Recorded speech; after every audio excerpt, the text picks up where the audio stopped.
నేను ఎప్పుడు ఏ కార్యక్రమానికి వెళ్ళినా సరే ఛాతీ ముందుకు పెట్టి అలా అలా ఉండేవాడిని. ఫస్ట్ టైం ఎందుకో ఈ సభలో చాలా చిన్నవాడిని, చాలా నా స్థాయి నాకు ఇంతేనా అని తెలిసొచ్చేలాగా ఈ రోజున ఇక్కడ సభికులు కానివ్వండి, ఇక్కడున్న నిష్ణాతులు కానివ్వండి, వీళ్ళందరి సమక్షంలో నేను చాలా చిన్నగా అనిపిస్తున్నాను. బట్ ఇలాంటి సభలో పాలు పంచుకోవడం అనేది నిజంగా ఒక గొప్ప అవకాశంగా నేను భావిస్తాను. చాలా ఆత్మీయంగా జరుగుతుంది.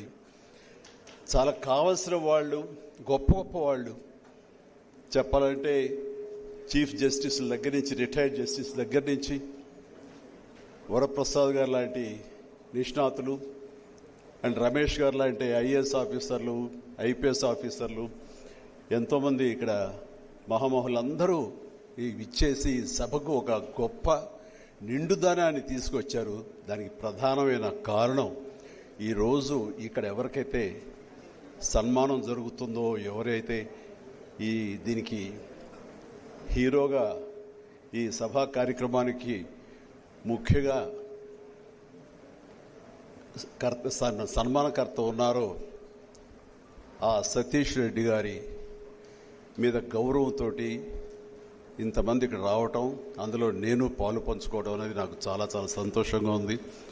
ఇక్కడ స్టేజ్ మీద ఉన్నటువంటి మంత్రివర్యులు, నా మిత్రులు సత్య గారికి, అలాగే రాజకీయ ధురంధరుడు కేవీపీ గారికి, ఎమస్కో సంస్థ స్థాపకులు విజయ్ కుమార్ గారికి, అలాగే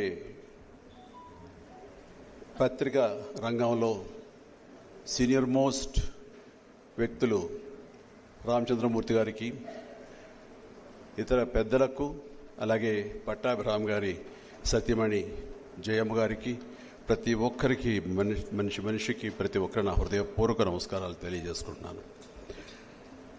ఈ సినిమా సభలకు ఎప్పుడు వెళ్ళినా సరే చాలా అద్భుతంగా మాట్లాడి వస్తుంటాం. మా గ్రిప్పున సబ్జెక్ట్ కాబట్టి, అంత తెలిసిన ఫ్యాన్స్ ఉంటారు కాబట్టి. ఇక్కడ వీళ్ళందరినీ చూస్తూ మాట్లాడాలంటే ఎక్కడ చిన్న బెరుగ్గా, చిన్న ఇదిగా అనిపిస్తుంది నాకు. కాబట్టి మీరు నాకు ధైర్యం ఇవ్వాలి. Thank you.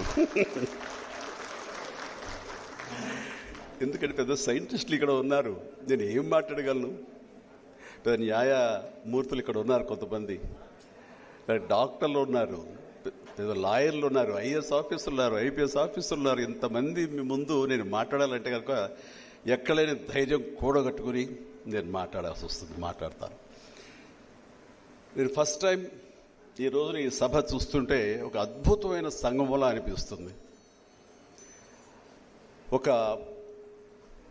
మనసుల్ని, మానసిక రుగ్మతల్ని దూరం చేసి కుటుంబాలను నిలబెట్టినటువంటి ఒక మహనీయుడి యొక్క జ్ఞాపకం, అలాగే ఒక భారతదేశానికి ఒక రక్షణ కల్పించి, రక్షణ కవచాన్ని అందించి అత్యద్భుతమైనటువంటి స్థాయికి చేరుకున్న మన తెలుగు బిడ్డ ఈరోజు సన్మానం పొందటం, ఈ రెండిటి కలయిక మాత్రం అత్యద్భుతం. అది నా సమక్షంలో నాకు అవకాశం లభించడం అనేది నేను గొప్పగా ఫీల్ అవుతున్నాను.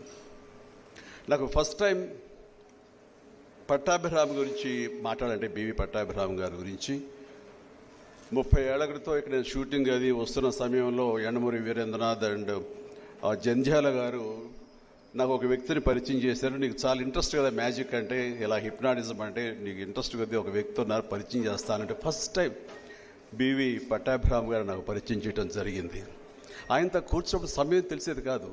నాకు ఉన్నటువంటి ఆ మ్యాజిక్ ఇంట్రెస్ట్ కానివ్వండి, హిప్నటైజ్ చేయాలన్న కోరిక కానివ్వండి, ఇవన్నీ కూడా చూపిస్తూ ఆ తర్వాత ఆయనతోటి మాట్లాడుతుంటే ఇన్ డెప్త్ ఏమిటి ఆయన అంటే కనుక, ఆయన ఒక పర్సనాలిటీ డెవలప్మెంట్ కోర్స్, మనుషులు ఎలా నడుచుకోవాలి, మన కర్తవ్యాలు కానీ, మన ధ్యేయాలు కానీ ఏ రకంగా మనం నిర్దేశించుకోవాలి, వాటిని అధిగమించడానికి, వాటిని సాధించుకోవడానికి మన లైఫ్ స్టైల్ ఎలా మార్చుకోవాలి, మన మనస్తత్వం ఎలా మార్చుకోవాలి, మన దారి ఎలా ఏర్పరచుకోవాలనే దాని మీద సుదీర్ఘంగా మాట్లాడుతుంటే ఫస్ట్ టైం ఒక వ్యక్తిత్వ వికాసం గురించి మాట్లాడటం వినటం ఫస్ట్ టైం నాకు. అప్పటిదాకా నాకు అదో సబ్జెక్టు ఆ రకంగా చెబుతారని తెలియదు. ఏదో పిచ్చివాళ్ళని బాగు చేయడానికి సైకాట్రిస్టులు ఉంటారు, సైకాలజిస్టులు ఉంటారు అనుకున్నాను తప్ప తెలియదు.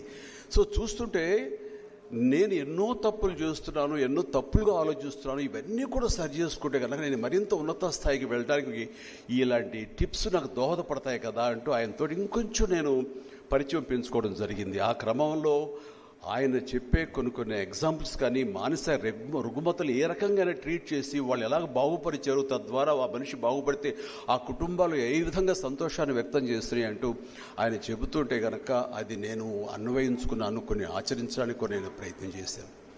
ఆ రకమైనటువంటి చక్కటి పరిచయం ఉంది. ఆయనతో ఆయన పుస్తకాలు అవి అప్పుడప్పుడు చదువుతుంటున్నాను. ఆయన చదువుతుంటే పుస్తకాలు చదివినట్లుగా అనిపిస్తుంది, ఆయన పక్క నుండి ఆయనతో ఆయన మాటలు వింటున్నట్లుగా అనిపిస్తుంది. అంత సరళమైన భాషతో ఆ పుస్తకాలు అవి ఆయన చదువుతూ ఉంటుంటే కనుక ఎప్పటికప్పుడు నన్ను నేను కరెక్ట్ చేసుకోవడానికి, నా తప్పుల్ని ప్రక్షాళన చేసుకోవడానికి, నన్ను నేను సరైన మార్గంలో పెట్టుకోవడానికి పట్టాభిరామ్ గారు లాంటి రాసిన ఆ రాతలు నాకు ఎంతో ఉపయోగపడుతూ వచ్చాయి. అలాంటి వ్యక్తికి సంబంధించినటువంటి ఈ ఒక అవార్డుని ఇవ్వాలి అన్న ఆలోచనకి విజయ్ కుమార్ గారిని నేను మనస్ఫూర్తిగా అభినందిస్తాను. ఆ సలహా ఇచ్చినటువంటి రామచంద్రమూర్తి గారిని కూడా నేను అభినందించక తప్పదు. ఎందుకంటే ఒక మనిషి ఏమిటంటే మనిషి మన మధ్యలో లేనప్పుడు ఆయన విలువ మరింత తెలుస్తుంది. భావితరాలకి వాళ్ళ గురించి మనం చెబితే కనుక వాళ్ళు మరింత ప్రభావితం అయ్యి వాళ్ళ జీవితాన్ని మరింత సార్థకం చేసుకోవడానికి ఎంతో ఉపయోగపడుతుంది. ఆ రకమైనటువంటి ఒక సేవ చేస్తున్నటువంటి పట్టాభిరామ్ గారి పేరు సంబంధించి వారిని మనస్ఫూర్తిగా అభినందించాలి.